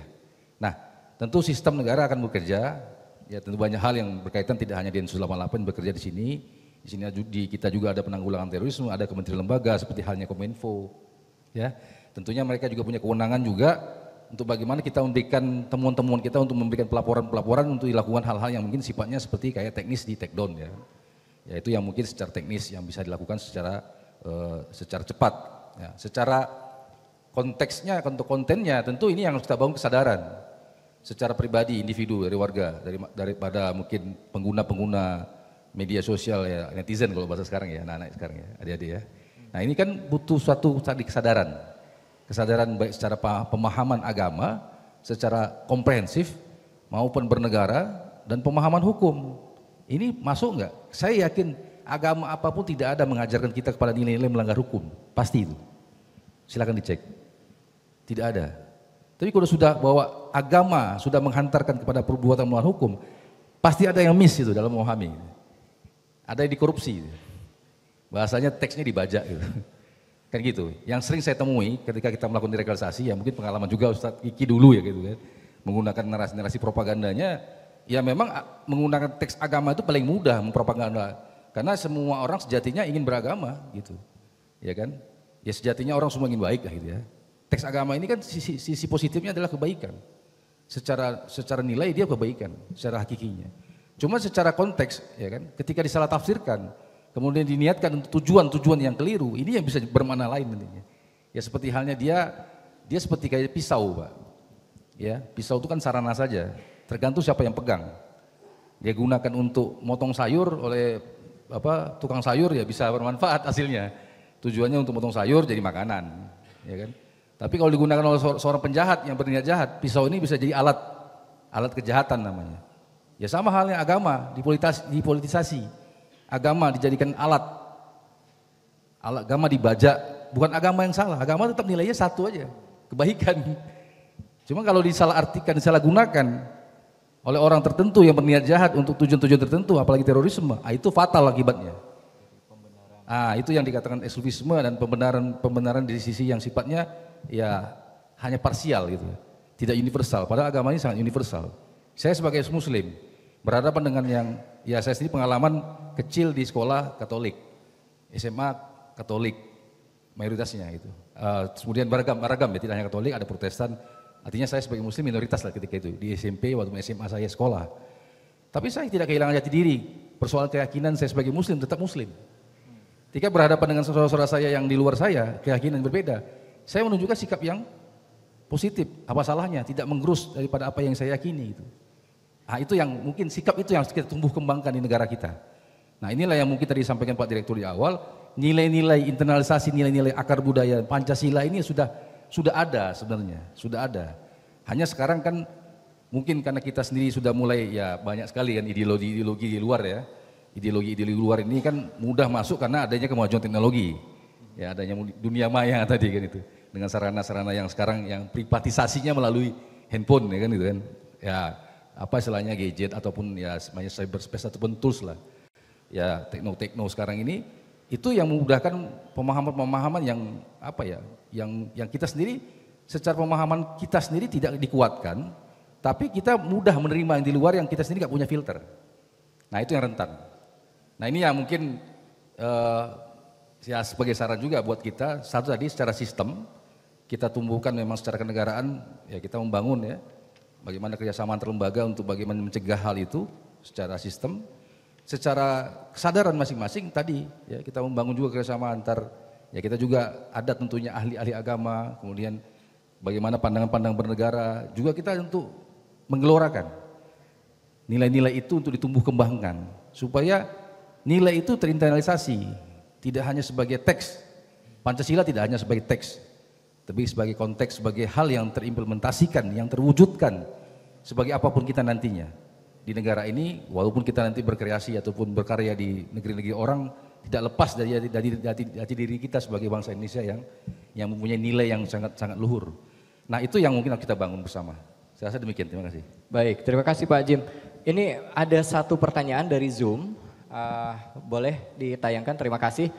Ada dari Mas Rizky, FTTM, kalau tidak salah ini kampus Cirebon mungkin ya. Pertanyaannya, bagaimana tindakan yang dilakukan oleh Densus 88 anti teror Polri saat melakukan penangkapan teroris atau pelaku terorisme gitu ya. Kemudian apakah ada prosedur tertentu yang harus dipatuhi saat penangkapan teroris? Jika dilakukan penembakan terhadap pelaku terorisme, apakah itu tidak melanggar hak asasi manusia? Dan bagaimana pandangan hukumnya jika dilakukan penembakan terhadap pelaku terorisme tersebut? Ini bicara mengenai SOP dan hak asasi manusia mungkin ya. Mangga Pak Direktur. Makasih pertanyaan dari Mas Rizky, Mas Darul Haq, luar biasa itu sebenarnya. Wah, ini Tentunya kita sebagai aparat penegak hukum yang juga dibekali oleh dari sejak pendidikan nilai-nilai penghormatan terhadap hak asasi manusia. Tetapi kita juga dibekali, dilindungi oleh undang-undang untuk melakukan tindakan-tindakan yang melanggar hak asasi itu. Nah, perlu diketahui bahwa tindak pidana terorisme pada akhirnya adalah tindakan pidana yang di luar batas-batas kemanusiaan juga. Dan orangnya dulu Ustadz Kiki Muhammad Iqbal sendiri merasa bahwa benar, meyakini jalannya itu adalah jalan yang sudah benar, bahkan mati pun akan mati syahid.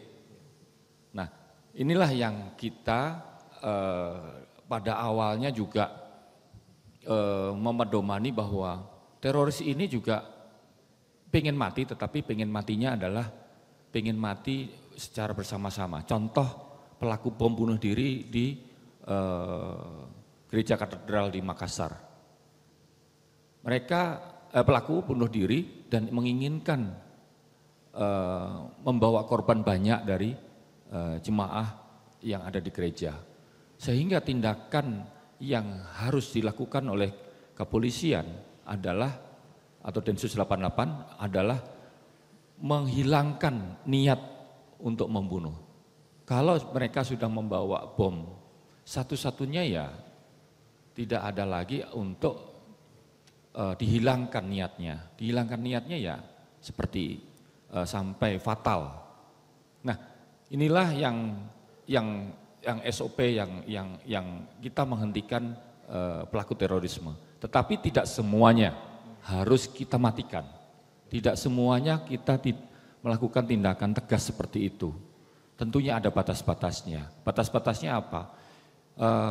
Kita sudah menghindarkan penangkapan yang membuat pelaku terorisme ini untuk juga tidak menyerah. Nah, ini kita menghindarkan. Dulu kita melakukan penangkapan yang memang itu dibenarkan oleh undang-undang dan secara SOP universal, bahwa kita menggunakan penangkapan ketika menangkap teroris itu menggunakan seragam yang lengkap. Saya contohkan Pak Ustadz Kiki Muhammad Iqbal, saya tanya ke tadi sebelum ini, karena saya juga pelaku yang menangkap beliau, saya tanya, dulu pertama ditangkap di mana? Di rumah. Sehingga kita ada ketegangan antara pelaku dan petugas. Ketegangan adalah kita harus menggunakan high profile. High profile itu menggunakan seragam lengkap, yang sehingga ini akan diketahui oleh target yang akan kita tangkap, sehingga mereka yang kita tangkap ini tidak akan menyerah, sehingga ada ketegangan di situ. Nah, kita berevolusi untuk menangkap target-target ini untuk ditangkap hidup, sehingga kita bisa melakukan deradikalisasi dan menyadarkan keluarganya dengan menangkap ketika target-target itu lengah, ketika target ini tidak merasa akan ditangkap. Jadi petugas Densus 88 juga akan menyamar seperti lingkungannya, lingkungan target ini. Di luar dari rumahnya, yang ketika di rumahnya ini pasti ada pintu, ada ini yang sehingga yang akan ditangkap ini sadar kalau ini cicak aja diinjak mesti akan melakukan pertahanan diri. Nah, sehingga itulah yang kita adopsi dengan menggunakan kearifan yang ada di Indonesia. Kita tangkap ketika mereka tidak sadar, sehingga kita menghindarkan penangkapan yang berakibat fatal, penangkapan yang berakibat matinya tersangka, atau bahkan tersangka bisa melukai petugas. Nah, sehingga kita terkesan seperti menculik. Contoh ketika saya melakukan operasi di Ciamis. Nah, ini kita tangkap si target tersangkanya ini ketika mau beli sate di pasar di Ciamis. Nah, setelah ditangkap aman, tiba-tiba teman saya SMP, SMA, teman saya di kampung, telepon saya. Dia protes bahwa saudara iparnya ditangkap oleh orang yang ngaku Densus. Nah, saya tanya siapa namanya, nggak taunya namanya tuh sama dengan yang saya tangkap yang sedang jual, yang beli sate tadi. Saya katakan, ya itu tanggung jawab saya. Kenapa saya tangkap? Ketika dia tidak menyadari bahwa kita akan menangkap. Karena kita ingin menyelamatkan petugas kita, juga menyelamatkan target kita.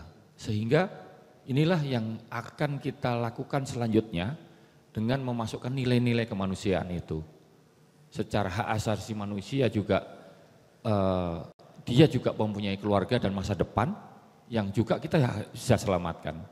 Nah, inilah yang akhirnya terjadi, ketegangan itu bisa kita reduksi dan lebih strategi ini bisa menjadikan Ustadz Kiki Muhammad Iqbal yang lain, kesadaran. Dan akhirnya yang tadi yang di Ciamis itu sampai akhirnya sekarang ini bisa seperti Ustadz Kiki Muhammad Iqbal.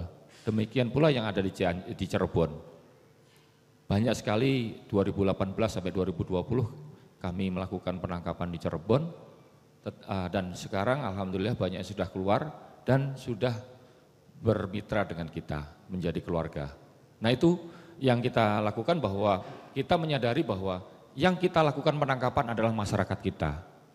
Mereka pernah salah, tetapi kita perlu mencoba untuk menyadarkan dan membuat mereka sadar dari sisi sanubarinya. Itu mungkin jawaban dari saya. Baik, terima kasih. Boleh tepuk tangan untuk ketiga pembicara yang luar biasa di hari ini. Mohon maaf ini karena keterbatasan waktu, jadi kita batasi diskusinya cukup sampai di sana. Sebagai kesimpulan 3 hal. Pertama, kita tentunya harus memberikan apresiasi ya untuk tim Densus 88 yang sudah sedemikian rupa berupaya untuk melakukan pencegahan dan penindakan kasus tindak pidana terorisme ini. Kemudian yang kedua, ya luar biasa juga ini, ternyata dicontoh juga oleh negara-negara lain bagaimana pendekatan yang dilakukan oleh tim Densus 88 ini. Sekali lagi boleh tepuk tangan. Berikutnya, Densus 88 tidak bisa bekerja sendiri, tetapi perlu sinergitas dari berbagai pihak, termasuk Anda sebagai para mahasiswa, bagaimana mengambil peran untuk bisa memutus mata rantai terorisme. Demikian yang bisa saya sampaikan, lebih kurangnya mohon maaf atas segala kekurangan dalam memandu kegiatan SG di pagi sampai dengan siang hari ini. Terima kasih, saya tutup dengan Assalamualaikum warahmatullahi wabarakatuh. Saya kembalikan kepada pembawa acara. Selanjutnya, Direktur Kemahasiswaan Institut Teknologi Bandung akan memberikan piagam penghargaan kepada Brigadir Jenderal Polisi Arif Mahfudi Harto SIKMH. Kepada Bapak Dr. G. Prasetyo Aditama MSN, kami silakan.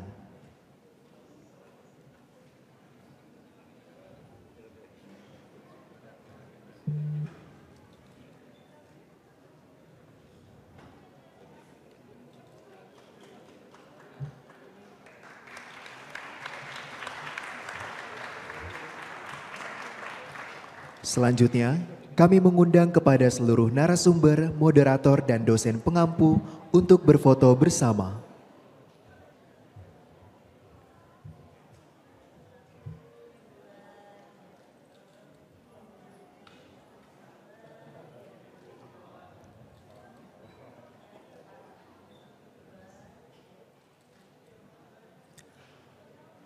Baiklah hadirin, dengan demikian Studium Generale pada hari ini telah selesai. Terima kasih atas perhatian hadirin dalam mengikuti acara ini. Selamat siang, salam sehat selalu.